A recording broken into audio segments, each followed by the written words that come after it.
जय श्री कृष्णा। आज जानकारी लेकर आए हैं गुप्त आषाढ़ नवरात्रि में एक साधिका के माध्यम से जब श्री दुर्गा रक्षा कवच का पाठ किया गया तो उसके साथ कैसे अनुभव हुए। के साथ ऐसी स्थिति बन रही थी कि बहुत ज़्यादा परेशान थे। ससुराल में वो रहती थी तो किसी न किसी बात पे झगड़े हो रहे थे, घर में परिवार में क्लेश बना ही रहता था, घर में तांत्रिक क्रियाएं की गई थी जिसकी वजह से कुछ ना कुछ दिक्कतें होती ही रहती थी। घर में पवित्रता नहीं रहती, नकारात्मक ऊर्जा का माहौल बना रहता था।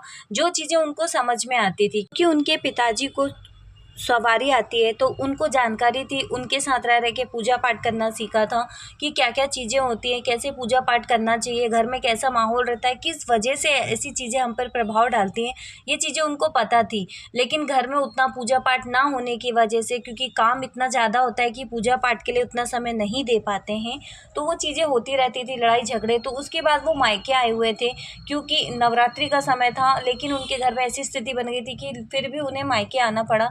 जब वो मायके आए थे में पूजा पाठ नहीं होती, पवित्रता का ध्यान नहीं रखा जाता है, शुद्धता नहीं होती है घर में, तो वहाँ पे उनको चीज़ें समझ में आती थी, लेकिन फिर भी उन चीज़ों को उन्होंने इग्नोर किया क्योंकि उनको पूजा पाठ, यहाँ तक कि भगवान को नहलाने, स्नान ध्यान कराने, पूजा पाठ या दीपक लगाने का भी समय नहीं मिलता था।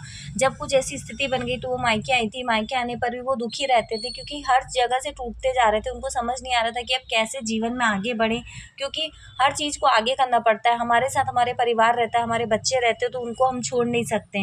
तो दिक्कतें होती हैं जब उनके ऊपर क्रिया होती है, किसी प्रकार की नकारात्मक ऊर्जा का प्रभाव रहता है, और जब वो पूजा पाठ वाले स्थान पे जाते हैं तो उनके शरीर में जो नकारात्मक ऊर्जा रहती है वो उनको अच्छे काम नहीं करने देती है, या तो उनको पूजा पाठ से बाहर कर देती हैं, उनका समय से पहले ही चीज़ें खराब होने लग जाती हैं, या फिर उनके साथ ऐसी स्थिति बन जाती है कि वो वहाँ से उठकर अपने घर वापस जाने के लिए तैयार हो जाते हैं। तो इसी तरह इस सत्य घटना के बारे में हम आपके लिए जानकारी लेके आए कि उस साधिका के साथ क्या हुआ था, उसके बाद उनके साथ क्या क्या अनुभव हुए। तो वह सब जानकारी आज हम लेके आएंगे क्योंकि ये सत्य घटना है और गुप्त आषाढ़ नवरात्रि में घटी है। तो हम आपको बता दें कि जब साधिका ने मायके में आई तो मायके में आने पर उनको ऐसा लगता था, उनके सर में बहुत ज़्यादा भारीपन रहता था, शरीर पूरी तरह से टूट रहा था, मतलब कुछ काम ना करने के बावजूद भी पूरे शरीर में, बदन में दर्द बना ही रहता था। उनको ऐसा लगता था कि मैं इस घर में आई हूँ इसलिए मुझे ऐसा हो रहा है, क्योंकि उस घर में पूजा पाठ होती है, उस घर में सवारी आती है, तो वो चीज़ें नकारात्मक ऊर्जा उस पर प्रभाव डाल रही थी क्योंकि आप इस घर से बाहर हो जाओ, क्योंकि इस घर में सकारात्मक ऊर्जा है। लेकिन वो बच्ची के साथ ऐसी स्थिति बन रही थी कि जैसे वो उस घर में आई तो उनके जो पापा थे, उनके पापा के जो रिश्तेदार थे, उनके परिवार में कोई व्यक्ति काफ़ी समय से बीमार थे और उनका ऐसी स्थिति नहीं थी कि वो एकदम से शांत हो जाए, और ऐसी स्थिति बनी कि वो परिवार के कुटुंब के थे तो वो एकदम से शांत हो गए। तो इनके घर में सूतक लग गया। जब इनके घर में सूतक लग गया तो पूजा पाठ नहीं हो रही थी, तो नकारात्मक ऊर्जा का प्रभाव उस व्यक्ति के ऊपर, उस साधिका के ऊपर बहुत ज़्यादा पड़ रहा था।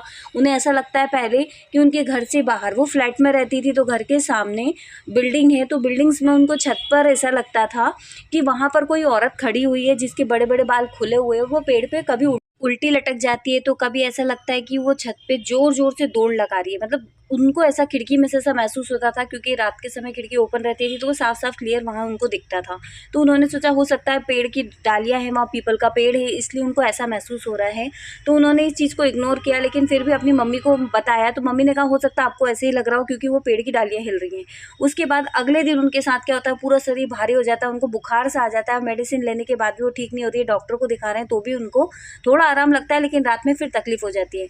दूसरी रात उनको क्या दिखता है कि उनके घर की खिड़की में कोई औरत उल्टी लटकी हुई है जो ऊपर से नीचे की तरफ उनके कमरे में झांक रही है। तो वो एकदम से डर जाती हैं, उठ के बैठ जाती है, दूसरी तरफ मुँह कर लेती है। फिर उनको ऐसा लगता है नहीं यार ये मेरे साथ ही ऐसा गलत हो रहा है, या फिर मुझे ऐसा मन में विचार आ रहे हैं, तो वो चीज़ को इग्नोर कर देती है। लेकिन उनके अंदर एक सहमा सा दर्द बना रहता है, हाथ पैर अकड़ जाते हैं, पूरे शरीर में दर्द बना रहता है, मेडिसिन खा रहे हैं, लेकिन फिर भी वो चीज़ों को इग्नोर करती है। फिर उन्होंने किसी अपनी सहेली को बताया कि मेरे साथ ये हो रहा है, तो उन्होंने कहा हो सकता है ऐसे ही तुम्हें लग रहा हो, क्योंकि तुम्हारे घर में तुमको ऐसी चीज़ें महसूस होती थी, वही चीज़ें तुम्हें यहाँ महसूस हो रही है, लेकिन तुम्हारे घर में सूतक है तो तुम कुछ कर तो सकते नहीं हो, तो हो सकता है इसे इग्नोर करो, या फिर आप हनुमान चालीसा का पाठ भी नहीं कर सकते हो तो आप सुन लीजिए मोबाइल में। तो उन्होंने वो किया। आषाढ़ गुप्त नवरात्रि से पहले 11 से अमावस्या तक की ये बात हो रही थी। तो जैसे ये 11 से ये चीज़ें उनके साथ शुरू हो गई थी होना, और उसके बाद जैसे ही 14 की रात आती है, 14 की रात को उन्होंने क्या देखा, उनको ऐसा लगा कि जो चीज़ उनको खिड़की के बाहर महसूस हो रही थी वो चीज़ उनके कमरे में आ चुकी है और उनके बिस्तर को ज़ोर ज़ोर से पकड़ के घुमा रही है। मतलब बहुत तेज़ी से स्पीड से उनका बिस्तर घूम रहा है, वो पागलों की तरह चिल्ला रही हैं, उनको समझ में नहीं आ रहा। जब वो ज़ोर से चीखी, उनकी मम्मी ने बोला क्या हुआ क्या हुआ, तब जाके वो एकदम से बिस्तर से नीचे गिर पड़े और भागकर अपने पापा के पास जाके बैठ गए। तो उनके अंदर से डर बैठ गया कि वो चीज़ें बाहर थी, लेकिन आज वो उन्होंने महसूस किया कि वो चीज़ उनके पास, उनके बिस्तर के पास आ चुकी थी। तो बहुत ज़्यादा डर गई। उस रात को उनको बहुत तेज़ बुखार आया, रात भर वो सो भी नहीं पाई। तब उनकी सहेली को उन्होंने दोबारा सुबह ये बातें बताई। तो फिर उनकी सहेली ने उनको हमारे बारे में बताया। उन्होंने कहा कि उनसे संपर्क करो, वो आपको इसके बारे में बताएंगे। तो जब हमारे पास ये बात आई तो हमने उनसे कहा कि देखिए आपके घर में सूतक लगा, तो कोई समस्या की बात नहीं है, आप इन चीज़ों को भूल जाएं, कोई दिक्कत नहीं है। आप अभी गंगा जल और गोमूत्र को जल में मिलाकर स्नान कर लीजिए। साथ ही अब आपके घर में सूतक लगा हुआ था, वो जिसका कार्यक्रम 12वें का अमावस्या के दिन हो जाता है। तो अब जो एकम आ रही है, एकम से गुप्त आषाढ़ नवरात्रि लग रही है, तो आप अपने घर में माता दुर्गा जी की सेवा कीजिए। आपको कुछ अलग से नहीं करना है, आप कलश स्थापित कर लीजिए। आप अपनी श्रद्धा भक्ति से कर सकते हैं, उसी तरीके से कीजिए। आप माता के विग्रह की सेवा कर सकते हैं, उनके श्री यंत्र की सेवा कर सकते हैं, या फिर आप सिर्फ कलश स्थापित करके कलश की 9 दिन पूजा पाठ कीजिएगा और श्री दुर्गा रक्षा कवच का पाठ कीजिए। और साथ में आप या नवाड़ मंत्र या बीज मंत्र का जाप कर सकते हैं। उनको इतना बताया गया था, कुछ ज़्यादा करने को नहीं कहा था। उन्होंने उसी दिन कलश स्थापित किया, माता रानी की सेवा की, उन्हें 16 श्रृंगार चढ़ाए, उनकी पूजा पाठ की और उन्होंने श्री दुर्गा रक्षा कवच और दुर्गा चालीसा का पाठ किया। उनको पहले दिन से आराम लग गया, उनका पूरा शरीर हल्का हो गया था। उन्होंने किया कुछ नहीं, उनको कहा गया था कि आप जब भी पाठ करते हैं, पाठ करते समय वहीं कलश में जल भर के रखिएगा। पाठ हो जाने के बाद उस जल में 3 बार फूंक मारकर उस जल को स्वयं ग्रहण कर लीजिए और पूरे घर में छिड़काव कर दीजिए। इस तरीके से वो कर रही थी। उनको 1 दिन हुए, 2 दिन हुए, नवरात्रि के 3 से 4 दिन उनको बहुत आराम लगने लगा था। लेकिन अचानक से क्या हुआ, उनके घर में देखिए सात्विक भोजन कर रहे हैं हम, सात्विक पूजा पाठ करते हैं, तो हमारे घर में सात्विक वातावरण भी होना चाहिए। क्योंकि ऐसा होता है, कई जगह ऐसा होता है कि उनके पड़ोस में ऐसे व्यक्ति रहते हैं जो तामसिक भोजन ग्रहण करते हैं। तो यदि वो आपके घर में आते हैं तो आपको उनको मना कर देना चाहिए कि हमने माता का आगमन किया है, माता को हमारे घर में स्थापित किया है, तो इस तरीके के चीज़ों का आप सेवन करते हैं तो आप हमारे घर में प्रवेश मत कीजिए। लेकिन उनके घर में वो व्यक्ति आ भी रहे थे, बैठ भी रहे थे, उनके साथ उनके बर्तनों में भोजन भी ग्रहण कर रहे थे, तो ये चीज़ें हो रही थी। तो इन चीज़ों को पहले उन्होंने हमसे बताया तो हमने तो साफ मना ही कर दिया था कि आप उन चीज़ों को मना कर दीजिए, लेकिन फिर भी उन्होंने वो चीज़ को किया। उनके पाठ करते करते ही वह चीज़ें हो रही थी, लेकिन उनको इस चीज़ को समझाने के बाद भी वो उनको डायरेक्टली मना नहीं कर पाए कि हमारे घर में मत आइए, हमारे घर के वस्तुओं को मत छीजिए, हमारे पूजा पाठ के स्थान पे आपकी छाँव पड़ रही है। लेकिन इन चीज़ों को अधिकांश लोग नहीं मानते हैं, लेकिन हम मानते हैं क्योंकि ये सात्विक चीज़ें होती हैं। जितनी ज़्यादा पवित्रता का ध्यान रखेंगे अपनी देव शक्तियों की कृपा प्राप्ति के लिए, उतना ज़्यादा आपको फल मिलेगा। लेकिन यदि आपने संकल्प लिया सात्विक पूजा पाठ का, सात्विक भोजन का और सात्विक तरीके से पवित्रता से रहने का, और यदि इस तरीके की स्थिति बनती है तो कुछ ना कुछ समस्या आती है, क्योंकि फिर नकारात्मक ऊर्जा का प्रभाव आपके घर में आता है। ठीक है, तो इन चीज़ों का थोड़ा सा ध्यान रखना होता है, लेकिन उन्होंने नहीं रखा और उनके साथ वैसा ही हुआ। उनका समय से पहले पीरियड आ गया। जब उनका पीरियड्स आ जाते हैं तो वो पूजा पाठ नहीं कर पाती। उनकी माताजी उनकी सेवा कर रही थी, सेवा करते करते फिर उनकी तबीयत फिर से भारी, शरीर भारी होने लग गया। तो हमने कहा आप मोबाइल में सुन लीजिए, लेकिन उन्होंने मोबाइल में भी सुना। लेकिन होता क्या है, जब गलत चीज़ों का प्रभाव पड़ता है और जब हम अशुद्ध रहते हैं तो नकारात्मक ऊर्जा का प्रभाव सीधे हम पे पड़ता है, क्योंकि अशुद्धि जहाँ फैल जाती है वहाँ पे नकारात्मक ऊर्जा का प्रभाव पड़ता ही पड़ता है। और वही हुआ। उनके दादा ससुर, जो साधिका थी, उनके दादा ससुर बीमार थे, बिस्तर में थे और अचानक से उनकी मृत्यु हो जाती है और उनको बुलावा आ जाता है कि अब आपको वहाँ आना है। तो जब वो अपना समय क्लियर करते हैं और फिर वहाँ चले जाते हैं तो उनको वो 12 दिन भी ऐसे ही निकल जाते हैं। और गुप्त नवरात्रि में उनकी पूजा पाठ भी नहीं हो पाती है, यहाँ भी सूतक हो जाता है, वहाँ भी सूतक हो जाता है, चीज़ें बिगड़ जाती है।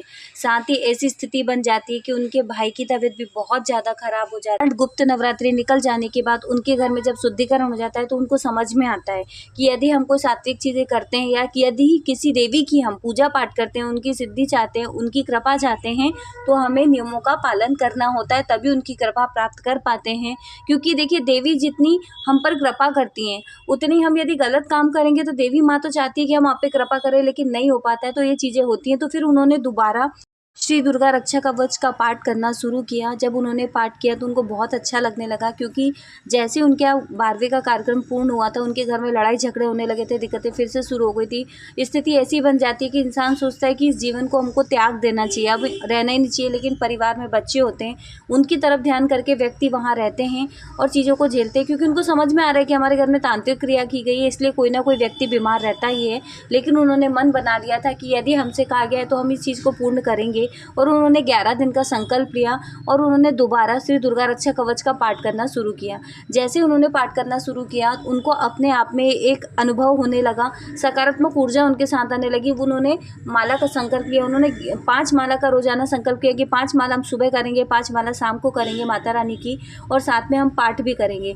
जब उन्होंने पाठ किया, उनको ऐसा लगता था कि हमारे साथ हमारे पूजा कक्ष में कुछ ऐसी चीज़ें हैं जो हमें समझ में आ रही है, जो हम पे भार पड़ रहा है, हमारे शरीर पे भारीपन आ रहा है, फिर हल्कापन आ रहा है, तो कभी बदबू आती है, बहुत तेज़ खुशबू आ रही है। तो ये चीज़ें उनको समझ में आ रही थी कि उनके घर में देव कृपा भी हो रही है, नकारात्मक ऊर्जा का प्रभाव भी पड़ रहा है। लेकिन उन्होंने संकल्प के साथ पाठ किया, और जो जल हम वहाँ रखते थे, जो पाठ करती थी वहाँ पे एक कलश में जल भर के रखा, और उन्होंने 3 बार उसमें फूंक मार के उस जल को स्वयं भी पिया और घर के परिवार के सभी सदस्य को भी वो जल पिलाया। और जब उन्होंने दुर्गा रक्षा कवच का पाठ करना शुरू किया, उनको अंतर स्वयं समझ में आने लग गया, उनको अनुभव भी होने लगे, उनको माता रानी के सपने भी आने लगे थे, कभी माता रानी के दर्शन हो रहे हैं, कभी उनको देव शक्तियाँ नजर आ रही हैं, ऐसी चीज़ें उनके साथ होने लगी थी। वो बहुत प्रसन्न होने लगी थी कि घर में सारी चीज़ें भी सुधरने लगी थी, सब माहौल अच्छा हो गया था, बच्चे उनकी बात सुन रहे थे, घर में लड़ाई झगड़े नहीं हो रहे थे। तो उन्होंने जैसे जैसे पूरा इनको 11 दिन किया, फिर उन्होंने पूर्णाहुति का हवन भी किया, और अभी भी वो पाठ कर रहे हैं, क्योंकि उन्होंने उस टाइम पे जो दुर्गा रक्षा कवच का पाठ कर रही थी, 11 बार पाठ किया उन्होंने। मतलब 11 दिन का संकल्प किया था तो 11 बार सुबह पाठ कर रही थी, 11 बार शाम को पाठ कर रहे थे, और साथ में 5 माला सुबह माता रानी के बीज मंत्र का जाप कर रहे थे और शाम को भी कर रहे थे। तो माता रानी की उनके घर में कृपा हुई, साथ ही उनको सवारी भी आने लग गई है। तो इस तरीके की स्थिति उनके साथ बन चुकी थी, लेकिन वो चीज़ों से बाहर हो गई। तो माँ दुर्गा रक्षा कवच में ऐसी शक्ति होती है जिसमें आपके शरीर की रक्षा होती है, साथ ही आपके पूरे घर की भी रक्षा होती है। आप अलग-अलग देवियाँ आपके शरीर के अलग-अलग अंगों की रक्षा करती हैं, आपका एक सुरक्षा घेरा बनता है, आपके परिवार के सदस्यों की रक्षा होती है, आपके बच्चों की रक्षा होती है, आपके यहाँ तक कि दुर्गा रक्षा कवच से आपके घर के पशु-पक्षियों की भी रक्षा होती है। आपके साथ जुड़ी हुई हर चीज़ों की रक्षा होती है। माता रानी के साथ जो देवियाँ जुड़ी होती हैं, उनकी 64 योगिनियाँ होती हैं, अलग-अलग देवियाँ आपके शरीर के एक-एक रोम छिद्रों की रक्षा करती हैं। तो यदि किसी भी व्यक्ति के साथ इस तरीके की दिक्कतें होती हैं, तो उनको माता दुर्गा रक्षा कवच का पाठ ज़रूर करना चाहिए। ऐसा नहीं है कि खूब बड़ा नियम करो तब आप दुर्गा रक्षा कवच का पाठ कीजिए।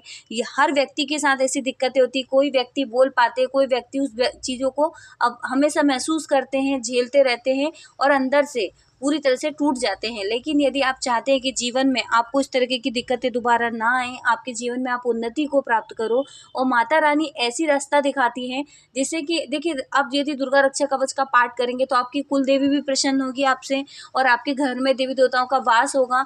और जब आपके घर में एक व्यक्ति पाठ करेगा तो आपके घर में वैभव आएगा, लक्ष्मी आएगी, कृपा होगी और आर्थिक स्थिति भी सुधरेगी। आप स्वयं इस चीज़ को अनुभव कर पाएंगे कि आपके घर में सकारात्मक ऊर्जा बन चुकी है, आपके घर में काम नहीं चल रहा तो वो काम चलने लगता है, आपके शत्रु अपने आप ठंडे हो जाते हैं, वो आप पे किसी भी प्रकार से वार नहीं करते हैं। यदि किसी भी प्रकार की तांत्रिक क्रिया, जो बड़ी-बड़ी मारण क्रिया होती है, मसानी क्रिया होती है, जादू टोना होता है, नज़र दोष होता है, और यदि घर का परिवार का एक सदस्य भी यदि श्री दुर्गा रक्षा कवच का पाठ करता है और संकल्प के साथ करता है कि मुझे तो ये चीज़ें करनी है और मुझे नियमों का पालन करना है, क्योंकि कोई कठिन नियम नहीं होता है, सिर्फ आपको सात्विक तरीके से भोजन करना है, पवित्रता का थोड़ा-सा ध्यान रखना है और कुछ अलग से नहीं करना है। यदि आप करते हैं तो आपके घर में से तांत्रिक क्रियाएँ भी खत्म होती है, मारण क्रियाएँ खत्म हो जाती है। तो इस तरीके से आपको पाठ ज़रूर करना चाहिए, क्योंकि जीवन में हर किसी के साथ कोई ना कोई दिक्कत बनी रहती है, और यदि आप श्री दुर्गा रक्षा कवच का पाठ करते हैं तो आपके साथ आपके पूरे परिवार की, आपके कुटुंब की रक्षा होती है। तो बिल्कुल आपको पाठ करना चाहिए, क्योंकि इतनी बड़ी क्रिया यदि 11 दिन के पाठ के और 11-11 बार पाठ करने से, संकल्प करने से यदि समाप्त हो जाता है, तो बिल्कुल सभी व्यक्तियों को जिनको बहुत ज़्यादा समस्या हो रही, दिक्कतें हो रही हैं, जो इस तरीके से जूझ रहे हैं, उन लोगों को पाठ ज़रूर करना चाहिए। जो व्यक्ति कहते हैं कि आज कलयुग में देवी देवताओं का प्रभाव नहीं है तो उनको एक बार दुर्गा चालीसा या दुर्गा सप्तशती का पाठ जरूर करना चाहिए। और जब आप अगला श्रोतम का पाठ करते हैं तो कीलक का पाठ करते हैं तो आपको स्वयं समझ में आएगा माँ दुर्गा आज भी साक्षात है। जब आप उनको पढ़ेंगे, देखिए दोनों ही भाषाओं में आप पाठ कर सकते हैं जो आपको सुविधा में लगता है, क्योंकि संस्कृत में भी होता है और हिंदी में भी होता है। तो यदि आपको जो सुविधाजनक लगता है आप उसमें पाठ कीजिए। जब आप पाठ करेंगे तो आपको मैं विश्वास दिलाती हूँ कि आपको ऐसा लगेगा कि सारी चीज़ें आपके साथ हो रही है। जैसे जैसे आप माता रानी का पाठ करेंगे तो आपको स्वयं समझ में आएगा कि ये सारे दृश्य आपके सामने चल रहे हैं। आप उस चीज़ों को अनुभव कर पाएंगे, आप पूरी तरह से उन शब्दों में लीन हो जाएंगे, आपको अनुभव होने लग जाएंगे। आपको ऐसा लगेगा कि जो जो लाइन आप पढ़ रहे हो उस शरीर की वो देवी आपकी रक्षा कर रही है। इतना ताकतवर है क्योंकि सात्विक तरीके से माता रानी आज भी हैं, उनको अनुभव करना चाहते हैं, उनका आशीर्वाद लेना चाहते हैं तो आपको दुर्गा सप्तशती, दुर्गा चालीसा, कीलक का, अगला श्रोतम का और श्री दुर्गा रक्षा कवच का पाठ जरूर करना चाहिए। यदि आप चाहें तो किसी भी शुक्ल पक्ष के पहले शुक्रवार से शुरू कर सकते हैं, अन्यथा आप इसे नवरात्रि में भी कर सकते हैं। नवरात्रि में 9 दिन कर लीजिए, लेकिन हम तो यही कहेंगे कि सभी व्यक्तियों को समय निकाल के हर शुक्रवार करना चाहिए। यदि आप रोजाना भी एक पाठ करते हैं तो माता रानी की कृपा आपके ऊपर जरूर होगी। जब देव शक्तियों की हम पे कृपा होती है तो सभी प्रकार की क्रियाएं समाप्त हो जाती है, क्योंकि अभी बहुत से ऐसे केस हो रहे हैं कि छोटी छोटी बच्चियों पे भी क्रियाएं, तांत्रिक क्रियाएं, जादू टोना हो रहा है, जिससे कि वो बहुत ज़्यादा परेशान होती हैं। तो आने वाली पीढ़ी को सुरक्षित रखने के लिए और हमारे परिवार को सुरक्षित रखने के लिए यदि महिला वर्ग ही यदि पाठ करती हैं तो उनके घर में एक सुरक्षा घेरा बन जाएगा। यदि पुरुष वर्ग करते हैं तो उनकी कृपा से उनके पूरे परिवार की रक्षा होगी, क्योंकि वो घर के एकमेव सदस्य ऐसे होंगे जो ऐसी पूजा पाठ कर रहे हैं जिनकी जानकारी इतनी गोपनीय है, इतनी पवित्रता है इसमें कि आप उसको समझ नहीं पाएंगे। लेकिन आप जब भी इसको पाठ करते हैं शुद्ध घी का, कलावे की बाती का दीपक लगा के माता रानी को कुछ भी, जो भी आप सात्विक भोग लगाना चाहते हैं भोग लगाइए और माता रानी का पाठ कीजिएगा। आप पे कृपा जरूर होगी। विश्वास के साथ कीजिएगा, संकल्प के साथ कीजिएगा तो इसमें आपको लाभ जरूर मिलेगा। रक्षा कवच का पाठ करने से यदि एक साधिका के जीवन में इतने अंतर आए हैं तो सभी महिलाओं को, सभी पुरुषों को माता रानी का पाठ जरूर करना चाहिए और पूरी श्रद्धा भक्ति से, विश्वास के साथ करना चाहिए। संकल्प लेकर ही, नियम के अनुसार ही करना चाहिए तो उसका फल जरूर मिलता है। व्यक्ति अपने जीवन में परेशान हैं तो उनको जरूर पाठ करना चाहिए, क्योंकि हर समस्या का समाधान हमारे पास है लेकिन हम उसे समझ नहीं पा रहे। हमारे घर में जो देवी देवता हैं वही हम पर कृपा करेंगे और हमें सही मार्ग दिखाएंगे। तो यदि आपके जीवन में दुख है और आपको ऐसा लगता है कि चारों तरफ से, सभी जगह से हमारे शत्रु खड़े हुए हैं, हम पे क्रियाएं हो रही हैं, हमारे परिवार को सुखी तरीके से नहीं रहने दिया जा रहा है, हमारी आर्थिक स्थिति इतनी इनकम करने के बाद भी नहीं सुधर रही है, तो आपको दुर्गा रक्षा कवच का पाठ जरूर करना चाहिए। जब आप पाठ करेंगे, आप नहीं कर सकते तो सिर्फ एक दिन पाठ करके देखिए, आपको अंतर जरूर नजर आएगा और लाभ भी मिलेगा। तो आज के लिए बस इतना ही। जल्दी मिलेंगे नई वीडियो में। जब तक के लिए जय श्री कृष्णा, श्री राधे राधे।